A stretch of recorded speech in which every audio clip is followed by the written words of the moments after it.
Conoce y aprende sobre la dinámica que la economía, tu nómina y tus finanzas marcan día con día. Economía de opción. Comenzamos. Hola, muy buenas tardes. Bienvenidos sean una vez más aquí a su programa Economía de Opción. Es un gusto, de forma personal, darle la más cordial bienvenida a cada uno de ustedes que nos hacen el favor de acompañarnos. Y de la misma forma, agradecer una vez más aquí a mi compañera y amiga Gabriela Flores. Muchísimas gracias, Gaby, por iniciar un proyecto más, una sesión más. Bienvenida seas, que tengas muy buena tarde. ¿Cómo te encuentras? Al contrario, amigo, muchísimas gracias. Siempre un placer compartir contigo micrófonos y este espacio. Siempre es un placer compartir con la audiencia, escuchar los temas que son de su interés y podérselos plantear en este foro. Muchísimas gracias, Gaby. Bueno, para poder dar inicio, el día de hoy tenemos un tema muy importante que hemos denominado cultura tributaria. Y antes de iniciar con este tema, queremos dar un agradecimiento a todas las personas que nos están siguiendo en estos momentos a través del canal 24.1 de TV UAC, de la misma forma en canal 24 de Total Play, Megacable 124, Axtel el número 24, en Easy el 14, y de la misma forma en las diferentes redes sociales del Colegio de Profesionistas en Contaduría Pública, Fiscal y Finanzas, en la cual estamos a través de Facebook Live, YouTube, Instagram y Twitter. Muchísimas gracias por acompañarnos, y de la misma forma a través de las diferentes señales que tiene la Universidad Autónoma de Querétaro, en la cual se hace partícipe este programa.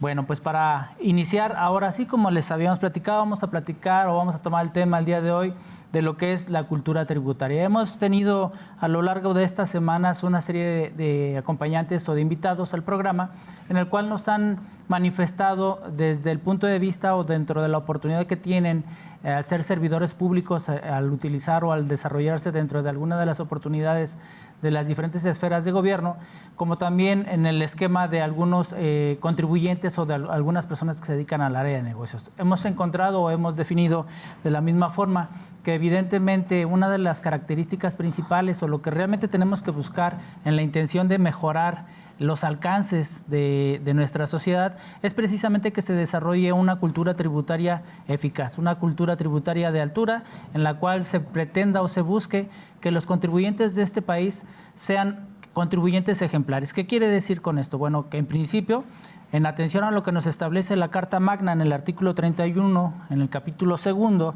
de manera muy particular en la fracción cuarta de dicho artículo, nos establece precisamente la obligación del ciudadano mexicano a contribuir al gasto público, en la intención de que ese mismo gasto público sea retribuido a la sociedad y a la ciudadanía a través de los diferentes servicios que tienen necesidad los habitantes de nuestro país. Y con ese criterio y con ese establecimiento, pues en donde se tiene la necesidad y la obligación de, al ser partícipes del desarrollo, del pago de los impuestos, de la determinación de los impuestos, de la elaboración de negocios, porque consideremos y tomamos en cuenta que el pago de los impuestos es que, pues realmente es el objetivo final de la elaboración de cualquier proyecto de negocios, ¿no? Que es precisamente la de generar una riqueza o de generar una utilidad, y que con esa utilidad evidentemente tendríamos el esquema de generar esquemas u oportunidades, del pago de impuestos. Y con esta misma consideración hablamos también de lo que son los impuestos directos y lo que son los impuestos indirectos. Entonces, bajo esa consideración y bajo esa alternativa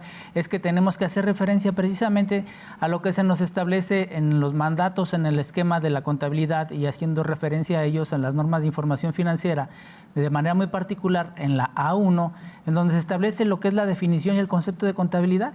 Y bajo esa misma tendencia o ese mismo precepto se establece que la contabilidad tiene diferentes alcances.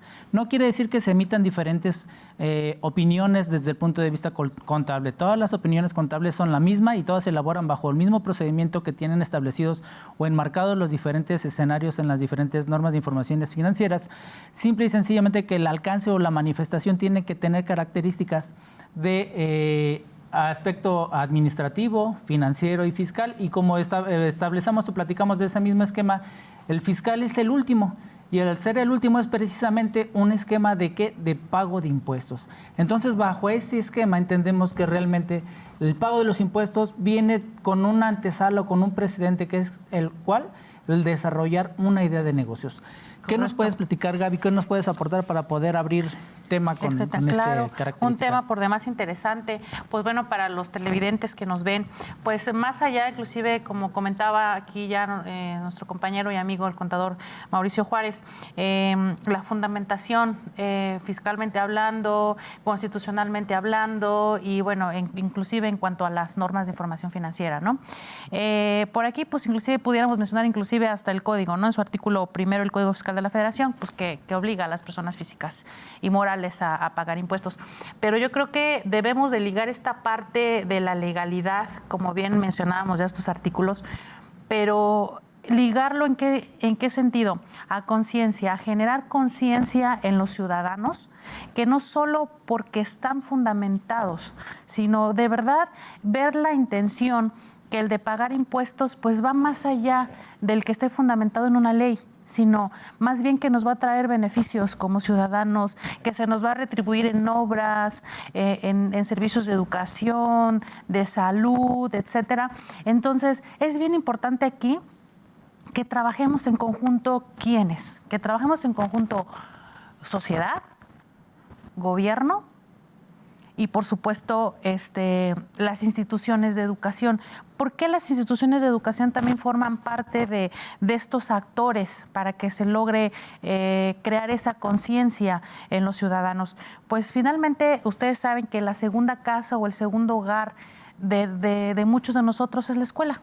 Las instituciones educativas. Entonces yo creo que podemos partir de ese sentido desde muy temprana edad, ir fomentando esa cultura, esa conciencia en los niños, a lo mejor no tan pequeños, pero pudiéramos pensar a lo mejor tal vez en el secundaria, quizás primer grado de secundaria, fomentar esta parte de esta cultura tributaria, de que vayan haciendo conciencia de que el que ellos aporten y de que lo hagan de la manera correcta, sin evadir, sin eludir, pues nos va a traer beneficios a todos, ¿no? Sí. Pero ¿por qué mencionamos también, pues en este sentido, que los actores son 3 personas?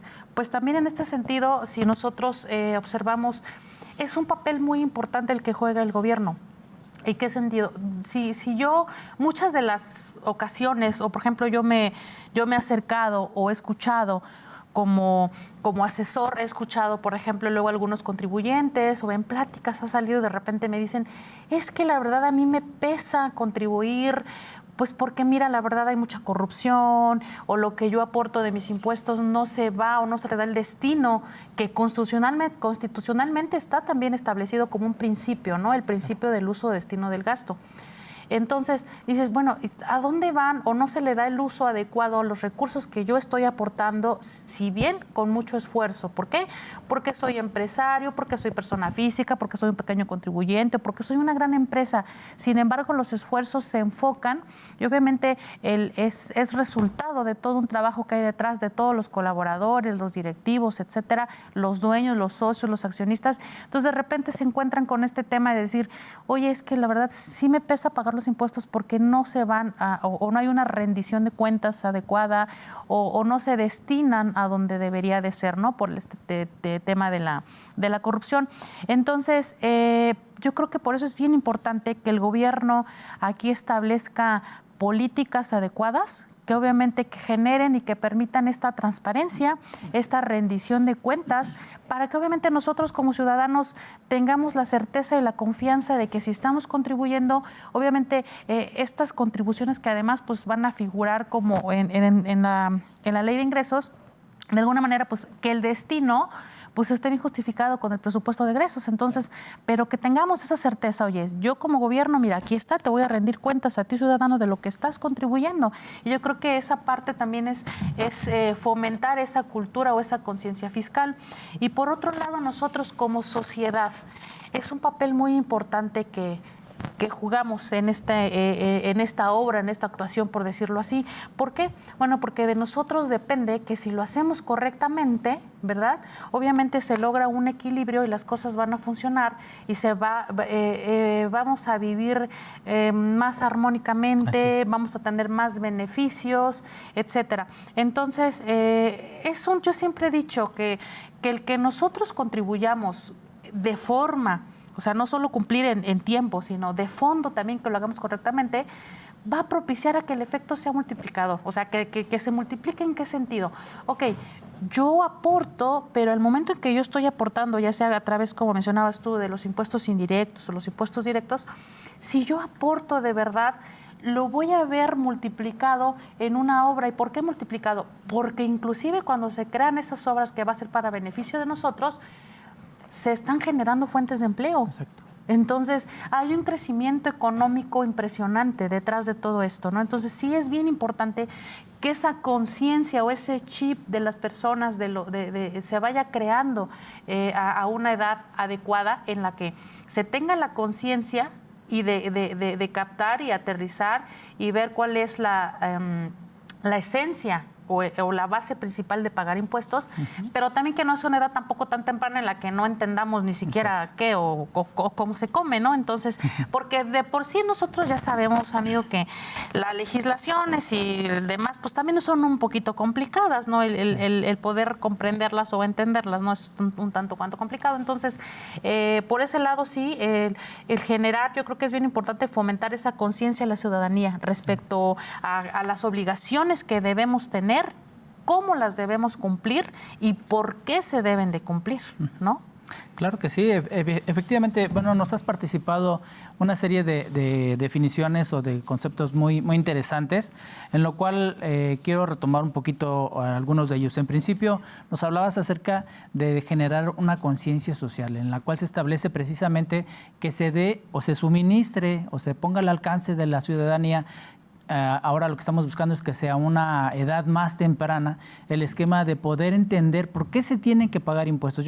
Recordemos por ahí un meme, ¿no? Un chiste que te decía que le preguntaba el hijo al papá que qué era el pagar los impuestos y le decía, estaban en época de Navidad y estaban las piñatas y demás, le dice, pues de toda tu bolsita de dulces te voy a quitar el 30% de esos dulces y eso es el pagar impuestos. Entonces es cuando de una manera drástica o dramática para un niño se le hace una conciencia de qué es el pago de los impuestos, pero no nada más es te lo quito, sino qué voy a hacer con eso que te quito, porque incluyamos y consideremos además que el pago de los impuestos no es potestativo, no es de que si quiero, es una obligación, es una de las acciones que igual el Estado tiene como acciones a realizar, que en caso que el contribuyente no quiera hacerlo, él tiene la facultad de ir a pedirle y a quitarle para que pueda hacer el cumplimiento de esas obligaciones.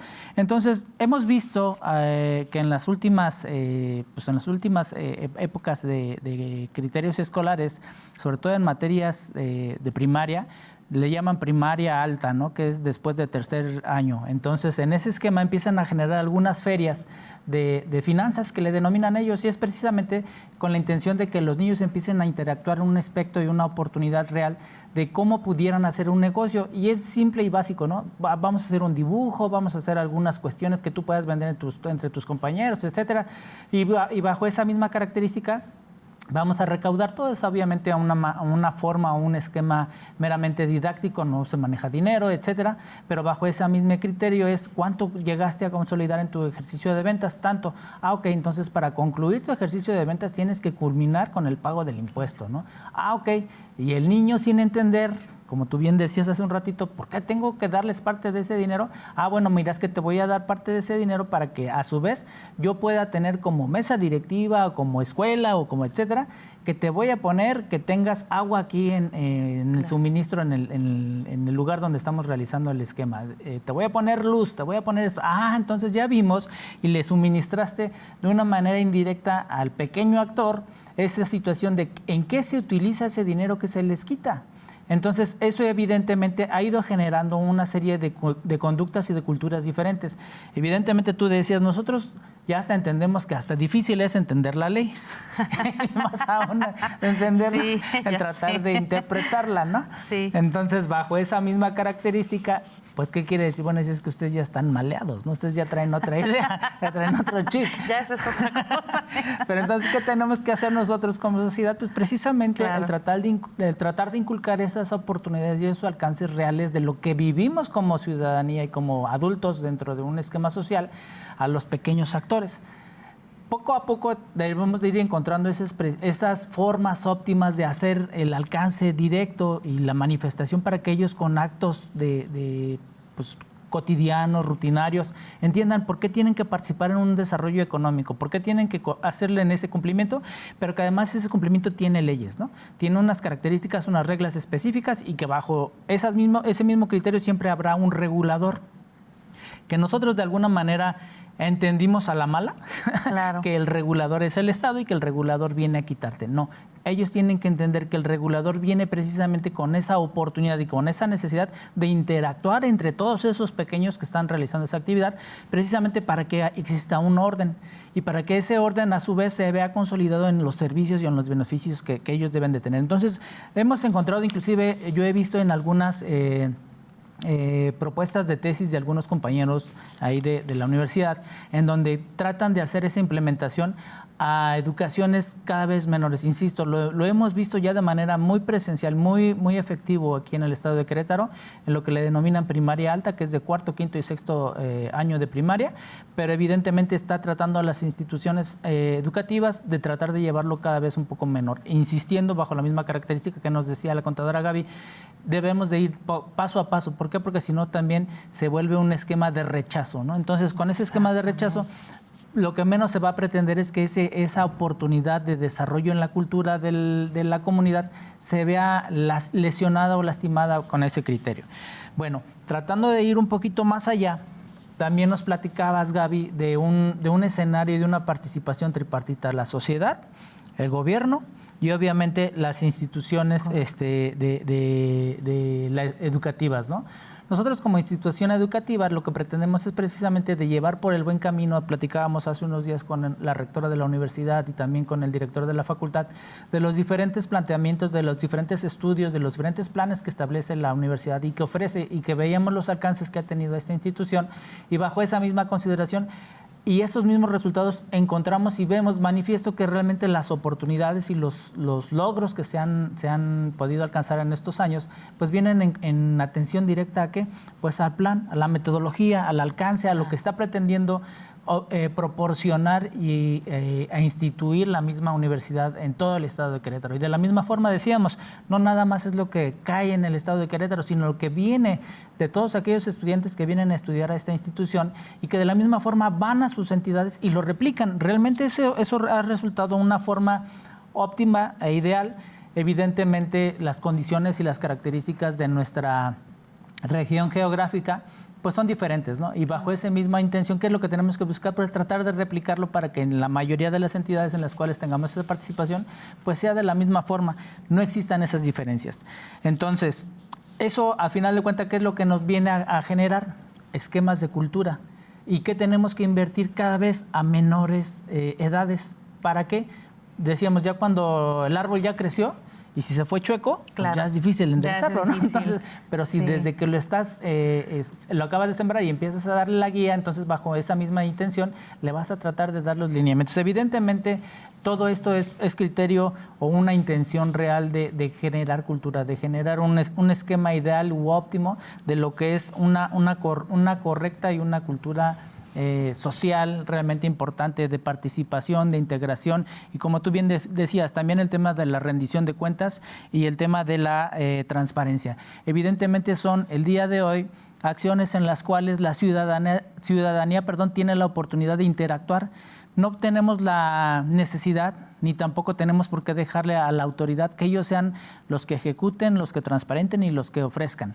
No, para eso tenemos diferentes medios de que la autoridad le abre las puertas a la ciudadanía bajo diferentes escenarios en la cual diferentes instituciones académicas o la ciudadanía de manera en general y de manera particular pueden accesar y ofrecer un tema de actividades. Obviamente son sin tema de remuneración, pero evidentemente te puede dejar la satisfacción real pues de que estás contribuyendo de alguna parte como ciudadano a tu entidad y con ese esquema de contribuir en ese esquema, en esa oportunidad de beneficio a tu sociedad, ¿qué es lo que vas a pretender? Evidentemente en el tema de la transparencia y en el tema de la rendición de cuentas, todo está limitado, todo tiene una serie de candados precisamente porque como no eres un servidor público, pues no puedes entrar más allá, no puedes auditar, no puedes dar muchas cosas, sin embargo, sí puedes dar una opinión de lo que tú ves y de lo que tú tienes a tu alcance. ¿Y eso cómo se obtiene? Pues precisamente con el conocimiento, con el compromiso y con la responsabilidad que tienes como ciudadano y como profesionista de poder establecer los diferentes alcances y de lo que tú puedes observar en razón a los lineamientos, a las oportunidades y a todo lo que tiene como facultades las diferentes instituciones políticas o las diferentes instituciones de gobierno. Entonces, insistiendo bajo ese mismo esquema, pues no tenemos que darle o cargarle siempre la responsabilidad al tema del gobierno. La participación social siempre va a ser importante y es en el día de hoy realmente de gran garantía y de gran oportunidad para poder considerarnos o de podernos sentirnos cómodos y seguros dentro de nuestra participación en el ámbito económico de nuestra entidad. Nos platicabas también, Gaby, nos decías, tenemos que generar la conciencia social. Bueno, esa conciencia social, ¿qué es lo que tenemos que hacer nosotros como integrantes o partícipes del desarrollo de la economía en nuestra entidad? Bueno, en principio, somos los que entendemos, somos los que claro, conocemos, somos los que nos hemos dedicado algunas horas de estudio, algunos años de estudio, precisamente a entender cómo se formulan los negocios, cómo se deben de hacer, a dónde tienes que llegar, qué tienes que alcanzar. Evidentemente, ¿qué es lo que va a querer nuestro compañero ciudadano aquí en nuestra entidad? Bueno, pues yo vengo a invertir, o definitivamente hay otras ocasiones en las que no pude encontrar una fuente de trabajo y tengo que dedicarme a elaborar una actividad profesional o una actividad económica. ¿Cómo le hago para consolidarme o cómo le hago para inscribirme a un registro federal de contribuyentes? Ok, ya me inscribí. ¿Qué obligaciones adquiero? ¿Cómo las tengo que adquirir o cómo las tengo que dar cumplimiento? Y bajo esa misma idea de cómo las tengo que dar en cumplimiento, evidentemente si no entiendes, si no conoces el aspecto contable y fiscal, pues evidentemente puedes generar una serie de acciones incorrectas. Entonces, lo que tendríamos que buscar y lo que ofrece también la institución a través de la Universidad Autónoma de Querétaro es precisamente una serie de apoyos en el esquema y en la oportunidad real de la necesidad que tiene el entorno social, ¿qué? Pues de asesorías, ¿no? De acompañamiento. ¿Cómo le hacemos para que los proyectos que traen los muchachos el día de hoy de poder generar una actividad nueva de negocios, para que se consoliden, para que lleguen a buen término, para que se puedan exponenciar, para que puedan generar? Evidentemente eso nos va a llevar a dos planteamientos, decíamos hace unos momentos. Hablemos o tomamos en cuenta el tema de los impuestos directos y de los impuestos indirectos. ¿Cuál es el impuesto directo? Pues es el que genero yo de manera propia por un tema de renta, por un tema de utilidad, por un tema de ganancia. Si no genero ganancias, pues no tengo forma de poder establecer un pago de impuesto. Evidentemente, todos los negocios siempre tendrán un ciclo, ¿no? Una línea de vida, y evidentemente cuando tú estás iniciando pues no tienes clientes, a lo mejor podrás tener alguna inversión pero no tienes clientes. ¿Y qué va a suceder? Bueno, la autoridad va a entender en ese conocimiento integral de cómo se desarrollan los negocios que realmente los negocios tienen una etapa de vida, entonces tienen ciertos ciclos en los cuales no vas a generar recursos, vas a generar únicamente inversiones, no son gastos. ¿Por qué? Porque el gasto realmente se va a asociar contra ¿qué? Cuando tú generes un ingreso. En ese momento, ¿qué son? Son inversiones, entonces son parte de lo que va a generar en algún momento como tu partida de inicio de capital, y con lo cual en algún momento determinado, cuando empieces ahora sí a facturar y empieces a tener ingresos, te van a decir, ok, eso lo tenías como tema de inversión, como tema de capital, lo vamos a ir retirando, lo vamos a ir aportando o disminuyendo conforme a la naturaleza de esas actividades o de esas aportaciones. Ahora sí, ¿cuánto requieres tú de invertir para poder generar un ingreso? Pues necesito generar para 10, tengo que invertir 4. Bueno, la diferencia de esos 10 y de esos 4, entonces esos 6 sí van a ser realmente el tema de la ganancia, el tema de la utilidad real de lo que tú estás generando. Ahora sí, sobre de ello se le denomina impuesto directo, porque sobre de esa base vas a tener que pagar un impuesto que venga establecido en la ley del impuesto sobre la renta de acuerdo a las características y al tipo de régimen en el cual estés tributando como persona física o como persona moral, con la cual tenga ciertas características o oportunidades de poder establecer inclusive o considerar beneficios de recuperación en el término de las inversiones que has realizado. Cuando ya tienes ese alcance, ahora sí, de que dices, bueno, ya pude generar ingresos. Y también tenemos los impuestos al consumo, el más conocido, el impuesto al valor agregado, y también el impuesto especial sobre producción y servicios, en donde cada una de esas leyes tienen una serie de factores o serie de porcentajes diferentes en atención a ¿qué? Al producto que estás comercializando. En esta idea, ¿quién paga ese consumo? ¿Quién paga ese impuesto? Pues el consumidor. Por eso se le llama un impuesto al consumo, porque el que está realmente comprando es el que realmente lo está pagando o lo está cubriendo. Eso me da una oportunidad o una necesidad de reconocer que hay parte de esa venta que no es mía, que le pertenece al erario, que le pertenece al SAT. Entonces, como esa idea del SAT, no tenemos la oportunidad de poder establecer que ese recurso sea mío, y es en donde el contribuyente en muchas ocasiones se pierde. Dice, es que yo hice la factura de 1,000 más el IVA, entonces tengo 1,160. No, pero 160 no son tuyos. 160. Es que ese es otro tema, amigo, que creen que es suyo. Exacto. O luego te dicen de repente el cliente, ¿pero por qué voy a pagar tanto de IVA? Exacto. Pero, oye, pues no es tuyo, ¿no? Para Exacto. empezar Entremos desde generando ahí. esa cultura, ¿verdad? Exacto. Sí. Y es en donde precisamente dices, no era tuyo, porque precisamente se le llamaba un impuesto al consumo. Lo pagó el que te compró. Claro. Entonces, ¿tú qué hiciste? Pues lo cobré, pero se lo debo a un tercero. ¿Quién es ese tercero? Pues la Secretaría de Hacienda, a ¿no? veces Entonces, es bien complicado hacerles entrar en razón, porque Sí. piensan que es suyo, de Sí. verdad, y dicen como que ya lo tengo, ya no lo quiero enterar, Exacto. ¿verdad? No, es complicado. Y en esa misma idea es en donde en ocasiones el mismo contribuyente, como tú bien refieres, dice, oye, si ya estoy pagando supongamos la tasa general, el 30% del impuesto sobre la renta, ¿por qué voy a pagar el 16% del impuesto al consumo en el término del IVA? Bueno, es que sabes que la base del IVA, como bien dices, Gaby, no es tuyo. Claro. Tú lo estás recaudando de manera temporal y se lo debes o realmente ese dinero es de la autoridad. ¿Qué va a suceder? Oye, pero es que sabes que para yo generar esa factura de los 1,160 le tuve que invertir 500 más IVA. Entonces tengo 580. De los 160 le descuentas los 80. Claro. Siempre y cuando los hayas pagado. Y fíjate, de ahí resultan también, amigo, ahorita que tocas ese tema, malas prácticas. Fíjate. Eh. Siempre esa mala práctica de que vas a un negocio, comercio, a una empresa y te dicen, sí, pero si quieres factura es masiva. Sí. Y es una mala práctica que debemos de denunciar, porque el precio que nos dan tiene que ya llevar implícito incluido el IVA, porque es una mala práctica. Nosotros como ciudadanos tenemos esa obligación, primero, de exigir nuestro comprobante fiscal, y segundo, de pues en este sentido, pues solicitar la factura, y si no me la dan, pues denunciarlo. Exactamente. Porque si no, yo estoy fomentando que siga habiendo esa mala práctica, ¿no? Exacto, sí, es realmente, como tú dices, es una mala costumbre, una mala práctica, ¿no? En donde decíamos, como tú bien dices, si lo quieres con factura es masiva. No, el producto, el servicio debe de incluir el IVA al momento de que tú haces la propuesta de la venta, y bajo esa misma consideración emitir el comprobante. Oye, no me pidió el comprobante el cliente. Bueno, tienes que emitirlo como una venta al público en general. Claro.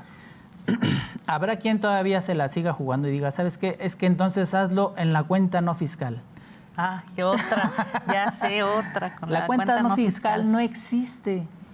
Todas las cuentas bancarias que existan en México, que estén avaladas por una institución financiera, evidentemente y por obligación, son reportadas a la Secretaría de Hacienda o al Servicio de Administración Tributaria por una obligación que tienen las instituciones y las entidades financieras en razón a una ley que ellos tienen que suministrar, y precisamente para abrir una cuenta de bancos, ¿qué te piden? Pues el RFC. Claro. Entonces te piden el RFC, y bajo esa consideración, todo aquel que te diga que una cuenta no fiscal, eso no existe.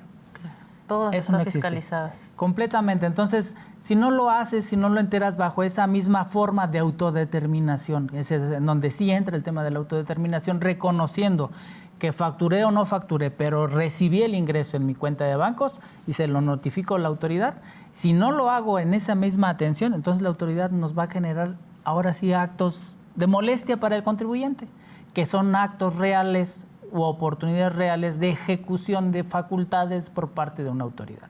Ellos realmente están facultados o tienen la característica a sus manos dentro de su oportunidad de desarrollo de actividades, es que pues hacer que paguemos los impuestos. Claro, por supuesto. Y en ese hacer que paguemos los impuestos es en donde tenemos que dar en ocasiones, o el contribuyente tiene que dar ocasiones, algunas respuestas, algunas manifestaciones a la autoridad que realmente deben de ser innecesarias, siempre y cuando el contribuyente sea cumplido, siempre y cuando el contribuyente tenga esa cultura, como tú bien Esa referías. cultura tributaria. Y habrá algunos todavía que nos dicen, es que no te preocupes, vamos a hacer las facturas en razón a lo que diga el mismo SAT en el término de las facturas recibidas. No, no es por ahí. Es un complemento de todo lo que tienes en tus acciones. Bueno, los vamos a invitar a que nos acompañen a un pequeño corte y estamos de regreso con ustedes aquí en unos momentos. En un momento regresamos. Continuamos en Economía de Opción. Pues bueno, ya estamos de regreso aquí con este tema tan importante de cultura tributaria. Pero bueno, antes de seguir con el tema, me gustaría enviar unos calurosos saludos, un caluroso abrazo a la audiencia que siempre tenemos el honor de que nos escuche, de que nos vean. Un saludo a los socios del Colegio de Profesionistas en Contaduría Pública, Fiscal y Finanzas, particularmente el contador Alejandro Jaramillo, que siempre nos acompaña, el contador Cirilo Alejo, el contador Ricardo Moreno Rosas, la contadora Maritza, que siempre nos hace favor inclusive de compartirnos en las redes, inclusive por aquí la tenemos de visita el día de hoy, detrás del foro. Un saludo especial a la contadora Maritza y bueno, pues en general a toda la audiencia, a la comunidad universitaria, etcétera, ¿no? Todos los que nos hacen favor de abrirnos el espacio en sus hogares, muchísimas gracias por eso. Bueno, pues vamos a continuar con este tema por demás muy interesante. Justamente antes de irnos a corte mencionabas en este sentido el tema de las denuncias, ¿no? De las malas prácticas que se pueden fomentar. Y por ahí preguntaban, por ahí nos llegó una pregunta de parte del público diciendo, oye, ¿dónde puedo denunciar? Si de un momento dado de repente yo llego a un establecimiento y me dicen, ¿sabes qué? Si te facturo es masiva. Y entonces, ¿cómo le hago? ¿Dónde denuncio? Porque ya escuché aquí que puedo denunciar, que hay manera de hacerlo. Pues bueno, pueden acercarse directamente a los canales oficiales del Servicio de Administración Tributaria, a donde ellos obviamente nos manifiestan sus teléfonos o sus canales de comunicación, algún correo, etcétera, y bueno, pues ahí pues hacer la denuncia de manera directa. Y sí es muy importante hacerlo, porque si nosotros no lo hacemos, estamos permitiendo que esas malas prácticas se sigan dando, ¿no? Que sigan aconteciendo, y de verdad eso finalmente echa para atrás todo ese esfuerzo que se está buscando de generar esa conciencia, esa cultura tributaria, de que vaya más allá de decir, a ver, estás obligado a hacerlo, y si no lo haces, yo como autoridad, por supuesto que estoy facultada para cobrarte. O te cobro, ¿no? Te ejerzo facultades de comprobación, te reviso todo tu contabilidad, reviso que estés pagando impuestos, que lo hiciste en tiempo, que lo hiciste en forma, que está correcto, etcétera, etcétera. Y si no, pues te finco un crédito fiscal, ¿no? Está facultado para eso y dices, ok, no me pagas el crédito fiscal, ¿no? Que bueno, hablando aquí con nuestros televidentes, pues les podemos mencionar que un crédito fiscal es cuando ya, el artículo 4 del Código Fiscal de la Federación precisamente nos dice que son aquellas cantidades que son a favor del Estado, ¿no? Entonces, en este caso, si yo por algún motivo manifestabas hace rato el tema de las cuentas fiscales o no fiscales, y dijimos, bueno, las no fiscales no existen, o sea, todo es fiscalizado. Si yo estoy recibiendo depósitos en efectivo, en un momento dado la institución financiera tiene la obligación inclusive de informar mensualmente al Servicio de Administración Tributaria que estoy recibiendo esos depósitos, ¿no? Entonces ahí manejamos inclusive una cantidad de 15,000 pesos, pero bueno, no significa que porque no lleguemos a esos 15,000 pesos, o sea, no le van a informar a lo mejor ese mes, pero no significa que no esté fiscalizable. Si en un momento dado la autoridad viene a mi domicilio fiscal y precisamente me practica esa revisión o esas facultades de comprobación que las vamos a encontrar ahí en el 42 del Código Fiscal de la Federación, me va a revisar con lupa todo, cada factura, cada registro, mis estados de cuenta. Es más, aunque sea un pequeño depósito, dices, pues en el mes fueron, aunque sea un peso, ¿de dónde? ¿Dónde está la factura? ¿No? ¿Dónde está? Entonces, si no está, pues ahí me puede, por supuesto, presumir ingresos. Exacto. Entonces, de esa presunción de ingresos, ¿qué va a resultar? Pues que la autoridad me va a cobrar el impuesto que debió haber correspondido por ese ingreso. Y tú hablabas de los impuestos directos, hablando del impuesto sobre la renta. Pero también, ¿qué pasa si en un momento dado? Es que es bien importante que nosotros como contribuyentes pues tengamos a bien, pues bien amarrada, bien estructurada, bien respaldada nuestra contabilidad. ¿Por qué? Porque también pasa mucho que de repente si no se tiene un buen control en los inventarios, hablando inclusive de los impuestos indirectos, ¿Qué pasa? Si yo no justifico a lo mejor un faltante de inventarios porque hubo una merma, porque hubo una volatización de líquidos, etcétera, si no lo justifico debidamente, ¿qué puede pasar? Que la autoridad puede presumir que fue una venta. Y entonces, y está inclusive en código y en la ley del impuesto al valor agregado, que me dice, ¿sabes qué? Si hay un faltante injustificado de inventarios, yo lo considero enajenación. Y me vas a tener que pagar el impuesto de esa enajenación. Entonces sí es bien importante que nosotros como contribuyentes, más allá también de la cultura tributaria que debemos de tener, pues hagamos bien las cosas, llevemos bien nuestros registros, que estemos preparados. ¿Por qué? ¿Por qué que estemos preparados? Porque la autoridad, por supuesto, que va a buscar cobrar, pero también puede darse el caso. Imagínense que de repente nos fincan un crédito mayor al correspondiente. Sí. Entonces, nosotros como contribuyentes podemos defendernos, pero ¿cómo nos vamos a defender? Tenemos que tener pruebas, ¿verdad? Entonces, si yo, imagínate, si no llevo un control adecuado de mis registros, de mis FDIs, de mi contabilidad, etcétera, etcétera, o si no cuento con un asesor que esté preparado, que de verdad cuente con los conocimientos, que tenga la pericia, la experiencia, etcétera, pues obviamente, ¿cómo quedo yo? ¿Cómo voy a poder en algún momento dado defenderme ante la autoridad si en caso de que hubiera algún agravio o alguna cuestión que me está adoleciendo o que están de alguna manera fincándome y que no corresponde? Porque también puede darse el caso, ¿no? Tan es así que pues existe chamba para nosotros, ¿no? Los contadores y los abogados. ¿Por qué? Porque pues, obviamente podemos entrar en este tema de pues interponer algún recurso administrativo, algún recurso, algún medio de defensa y bueno, inclusive pues llegar a los tribunales, ¿no? O sea, de alguna manera agotar todas las instancias que tengan que agotarse con la finalidad de defender al contribuyente. Ahora, es bien importante, recapitulando este tema que mencionabas también tú de las empresas y los flujos de las empresas, una de las causas por las que de alguna manera la población evita o no evita, más bien no paga impuestos, pues también es precisamente por esa falta de recursos, ¿no? Por esa falta de flujo de efectivo. Ustedes saben, gracias a Dios y afortunadamente venimos recuperándonos de este tema de la pandemia que impactó y que de verdad fue causa del cierre de muchas empresas. Finalmente son factores macroeconómicos que pues no podemos nosotros controlar de alguna manera.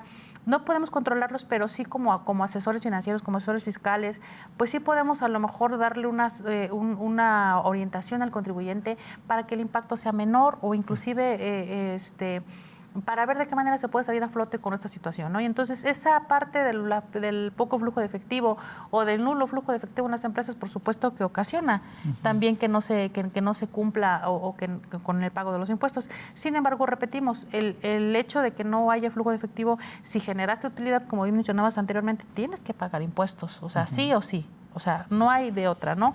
Pero también, fíjate, es importante mencionar que otra de las causas por las que la población a veces evita pagar impuestos es esa resistencia. Sí. Tienen mucha resistencia al pago de los impuestos. Y de verdad que luego se topa uno precisamente con este tema, como mencionamos anteriormente, de que creen que el IVA es de ellos, ¿no? Es suyo. O luego te dicen, ay, pero no hay manera y que ¿por qué voy a pagar tanto? Sí.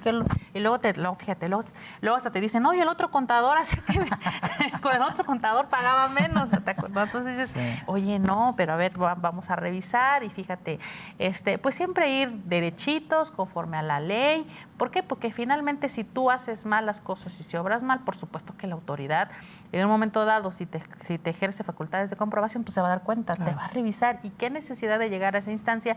Además, no estaríamos cumpliendo con esa conciencia tributaria, esa moral fiscal. Exacto. Y digo moral fiscal y la saco a colación porque de verdad que se necesita tener esos principios y esos valores para que nosotros hagamos bien las cosas. Y decíamos desde el principio del programa, es bien importante esa conciencia de esos valores, de esa moral, de esa ética fiscal. ¿Por qué? Porque el efecto va a ser multiplicador para todos, no solo para mí, para mi familia, exacto. Para la sociedad, para todos los que formamos parte de esta sociedad, vaya. Entonces, inclusive, por ejemplo, nosotros lo hemos reflejado, y yo soy muy agradecida de verdad de haber egresado de una universidad pública. Pues esas universidades públicas subsisten de los recursos de los impuestos, claro, que nosotros pagamos. Claro. Entonces, es de verdad que yo cuando pienso que voy a pagar impuestos, lo veo de esa manera y digo, No, pues porque se va a ir a mi alma mater, porque una parte se va a destinar ahí, porque otra parte se va a ir al sector salud, porque va a ayudar a los más necesitados, a los más vulnerables. Y luego dicen, oye, pero es que los gobiernos luego pues no se les da el destino, o por la corrupción que existe. Y dices, bueno, pero pues primero ya es otro tema. Y segundo, pues realmente ahorita ya lo veo complicado porque pues tú sabes que realmente la autoridad ya ha establecido medios de fiscalización con estas alternativas y herramientas tecnológicas. Es más complicado que de verdad se le pase, oye, fulanito no pagó impuestos. O sea, es complicado porque realmente estamos bien monitoreados, nos tiene bien checado la autoridad. Pero yo creo que, vuelvo a repetir, yo creo que más allá de que estemos o no monitoreados, de que estemos o no fiscalizados, nosotros como individuos debemos hacer lo que nos toca, lo que nos corresponde como sociedad, de verdad, y hago mucho hincapié a la sociedad, porque de verdad que a veces pudiéramos pensar, pero es que si no todos lo hacen, pues no todos lo hacen, ¿pero qué? Pero con uno que hagamos la diferencia, y si todos pensáramos así, el cambio va a ser sustancial, el cambio va a ser grande y los beneficios van a ser mayores. Entonces, sí es bien importante que generemos esa parte, esa cultura. Y además, otro punto que pudiéramos mencionar, porque son cosas que han preguntado aquí el público, nos dice, oye, ¿qué causas o qué razones imposibilitan que las personas o que nosotros como contribuyentes paguemos impuestos? Pues ya hemos estado mencionando algunas, pero también fíjate que por ahí mencionaban que las contribuciones son altas. Sí. Y yo creo que, mira, ahorita si hablamos, por ejemplo, de los regímenes fiscales de personas físicas, pues sabemos que tenemos por ahí unas tarifas progresivas, ¿no? Y que con esas tarifas progresivas, particularmente el artículo 96 de la Ley del Impuesto sobre la Renta, pues estamos hablando que se cumple con el principio de proporcionalidad, que estamos en este sentido diciendo que obviamente el que más gana, pues más va a pagar, ¿no? Porque obviamente es proporcional de acuerdo a tu capacidad contributiva. Sin embargo, fíjate, el año pasado surgió un régimen precisamente para formalizar a aquellos contribuyentes que no eran formales, valga la redundancia, o captar a aquellos informales, el reciclo de personas físicas y personas morales. Y nosotros vemos que, hablando particularmente de la Ley del Impuesto sobre la Renta, pues checamos que la tarifa es diferente, ¿verdad? Y que obviamente el impuesto o el monto mientras que la tarifa del 96 puede llegar hasta un 35%, pues la de reciclo pues tenemos un 2.5%. Entonces realmente la diferencia es abismal, por supuesto. Claro que hay otras salvedades que no pueden considerar las deducciones, pero por eso mismo no las consideran, porque si de por sí ya la tasa es muy bajita, ¿no? Y yo creo que de alguna manera esa es una acción que se le aplaude a la autoridad, porque es una parte de contrarrestar esta idea que tiene el contribuyente de que las contribuciones son altas, ¿no? Y bueno, y por otro lado, si hablamos de personas morales, pues sabemos que ellos pagan un 30%, como bien lo mencionabas hace rato, sobre su utilidad fiscal. Y obviamente aquí pues la utilidad fiscal pues va a depender y va de la mano de los ingresos que acumulen y de las deducciones autorizadas que en un momento dado puedan tener o puedan generar, pero finalmente pues digamos, el cumplir y el que tengamos siempre en mente y que siempre el chip no sea de a fuerza, que sí ya sabemos que es a fuerza, pero sabemos que va a tener un fin. Y también otra parte por la que los contribuyentes de alguna manera no contribuyen o tienen problemas para hacerlo o les cuesta trabajo hacerlo, pues precisamente dicen que porque falta. Bueno, por aquí vi un mensaje, aquí lo estoy viendo, dice, es que falta transparencia en el sistema tributario. Esa es la idea y la percepción que tiene el contribuyente. Sí. O luego de repente, por ejemplo, aquí está otra, mira, aquí está, la voy a leer. Dice, es que aparte de la falta de transparencia, la corrupción, porque luego se favorecen de trabajos o de contratos o de cuestiones, digamos, por cuestiones personales, porque interfieren en cuestiones personales con cuestiones gubernamentales, etcétera. Y finalmente yo creo que los gobiernos, y yo aplaudo mucho particularmente al gobierno de Querétaro, porque está trabajando mucho precisamente en este tema de rendición de cuentas, combate a la corrupción, etcétera. Inclusive crean comisiones ciudadanas para que nosotros como ciudadanos nos involucremos, ¿verdad? Y que seamos partícipes precisamente de esas comisiones para que podamos nosotros vigilar ¿verdad? Y pues tanto que pregonamos, que queremos, que por qué no hay una rendición de cuentas, pues participa, involúcrate.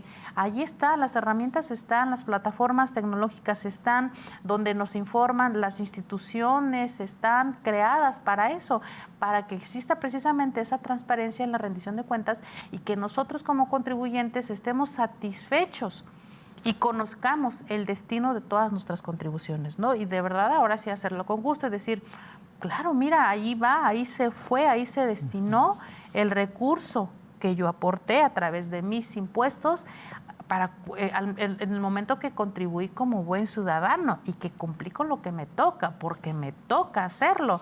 Finalmente, quienes sostenemos este país somos todos nosotros, la población económicamente activa, ¿no? Entonces, finalmente, pues es responsabilidad de todos los que en algún momento dado somos contribuyentes cautivos, ¿verdad? O que ejercemos alguna actividad económica, pues precisamente nos toca toda esta parte. Y si en algún momento dado ustedes tienen alguna duda, algún conflicto, algo, pues para eso están los expertos en estos temas, ¿verdad? Claro. En fiscal, en finanzas, etcétera, pues que nos puedan poder dar un asesoramiento adecuado y oportuno para que pues cumplamos en tiempo y en forma con lo que nos corresponde. Así es, Gaby. Y precisamente ahorita que acabas de comentar el tema de que si llegan a tener una duda o alguna necesidad de que se les apoye, recordemos que existe una figura que se le llama el síndico al contribuyente. Ese síndico realmente es la persona que interactúa por parte de una entidad en favor de un contribuyente o de un ciudadano ante una autoridad. ¿Sí? Evidentemente son esquemas de apoyo, esquemas de atenciones, de aclarar algunas dudas, etcétera. Sin embargo, es difícil que pueda llevar a buen término la oportunidad de una defensa, de un apoyo, etcétera, de una realización directa ante una autoridad. Se pueden dar los ofrecimientos en nuestro colegio, o en el colegio realmente tenemos esa figura y de verdad le agradecemos, estamos muy contentos de que nos hace el favor de atender ese beneficio en el ámbito social por parte de nuestro colegio, el doctor Alejandro Jaramillo. Realmente es una persona que ha sido muy comprometido en ese esquema y realmente uno de sus puntos medulares cuando él desarrolla su doctorado era precisamente la intención de poder establecer y de poder hacer la propagación de esta cultura tributaria a una escala de menor edad a los ciudadanos. Platicabas también, Gaby, de un esquema de que si en caso de que el contribuyente no accionara o no realizara las condiciones reales o las condiciones bajo las cuales tendría que hacer su determinación de pago de impuestos, decíamos, bueno, es que sabes que también la autoridad tiene esa oportunidad y esa facultad de ¿qué? Pues de hacer una validación de lo que tú tienes manifestado en tu esquema contable, en esa oportunidad administrativa y financiera, para que pueda entender cuál es el alcance fiscal. Eso se le llaman las facultades de comprobación parte de la autoridad. Y decías, y te fuiste muy, muy drástica, amiga, pero evidentemente es una realidad. Te puede llegar a ser una auditoría en la cual te puede establecer un reconocimiento y una investigación real de todas tus operaciones, ¿no? Y es en donde llegamos a un esquema diferente que se le llama la materialidad de las acciones. No quiere decir que porque tengas una factura en tus manos y que la pagaste, evidentemente, no quiere decir que esa factura fue necesaria para poder realizar tu actividad de negocios. Muchas veces encontramos que se encuentran por ahí dentro de la contabilidad, pues desafortunadamente los viajes, ¿no? Los viáticos del dueño, del socio, etcétera. Evidentemente no era por un esquema de desarrollo de negocios. Se pueden llegar a hacer siempre y cuando tengan una actividad y de forma directa se apeguen a lo que tenga el objeto social de la entidad. Pero en muchas ocasiones no es así. Entonces, si llegas a darse un esquema como esos que platicabas, Gaby, en el cual la autoridad te va a investigar y te va a revisar, te puede desacreditar muchas de esas actividades que tú ya habías intentado deducir y de esa misma manera, cuando hiciste la deducción, no nada más en el impuesto directo, sino también en el esquema del impuesto indirecto. Entonces, ¿qué te va a pedir que hagas? Pues que te ordenes, que te corrijas, que pagues lo que en realidad debiste de haber pagado, pero obviamente más la actualización y los recargos. En caso de que no lo haces, pues ahora sí es hasta con multa, ¿no? Entonces, las multas llegan a ser importantes y es realmente el último de los pasos bajo los cuales la autoridad puede llegar a ejercer esa actividad de que pagues lo que debes de pagar en impuestos. Recordemos que en la actualidad, pues llevamos ya 9 años de que aparece el certificado o el comprobante fiscal digital por internet, que es el famoso CFDI, en donde la autoridad conoce de principio a fin todo lo que haces, claro, desde que lo que compras dónde lo compras, cómo lo compras, a quién le compras, de qué forma, para qué lo usas, si cumple o no cumple con las características reales de tu actividad de negocio, etcétera, etcétera. Entonces, la autoridad del día de hoy tiene herramientas sumamente eficaces, sumamente eficientes para poder fiscalizar, para poder solicitarle a un contribuyente que pague lo que debió de haber pagado. Entonces es en donde entran las actividades reales de una autoridad fiscal, que también consideremos no nada más es el servicio de administración tributaria en beneficio de la Secretaría de Hacienda y Crédito Público. Tenemos las instituciones también de seguridad social, Infonavit, Seguro Social, sí, claro. ISSSTE. De la misma forma, por ahí tenemos entidades estatales, sí, en donde ya cada vez están realizando actividades más dinámicas y más apropiadas en el término de la recaudación. Evidentemente, ¿por qué? Porque no existen manos suficientes por parte de la autoridad para poder revisar y para poder buscar el esquema de poner en orden a todos los contribuyentes, que es en donde entran las oportunidades de las sí, otras claro, entidades fiscalizadoras. Realmente creo que ha sido un programa sumamente importante en el cual hemos intentado ofrecer realmente la necesidad y las bondades de poder ser un buen contribuyente, de poder sí, ser claro, un buen ciudadano, en el cual entendamos que el pagar los impuestos no es por un esquema que está obligado de cada uno de nosotros por parte de la Constitución, sino porque es una necesidad real para poder mejorar como comunidad, como sociedad, como entidad. Bajo esa misma idea, entonces realmente lo que nos queda a nosotros es aportar y dar realmente oportunidades reales de poder hacer que esos contribuyentes tengan esas formas y esos alcances en sus manos para poder ser lo mejor posible un contribuyente adecuado para nuestra entidad. Claro, así es, tener esa conciencia, esa conciencia tributaria. Y bueno, pues les queremos agradecer a todos por habernos acompañado el día de hoy y nos vemos en la siguiente. Gracias. Muchas gracias. Conoce y aprende sobre la dinámica que la economía, tu nómina y tus finanzas marcan día con día. Economía de opción. Muchas gracias por acompañarnos. Los esperamos en la siguiente emisión.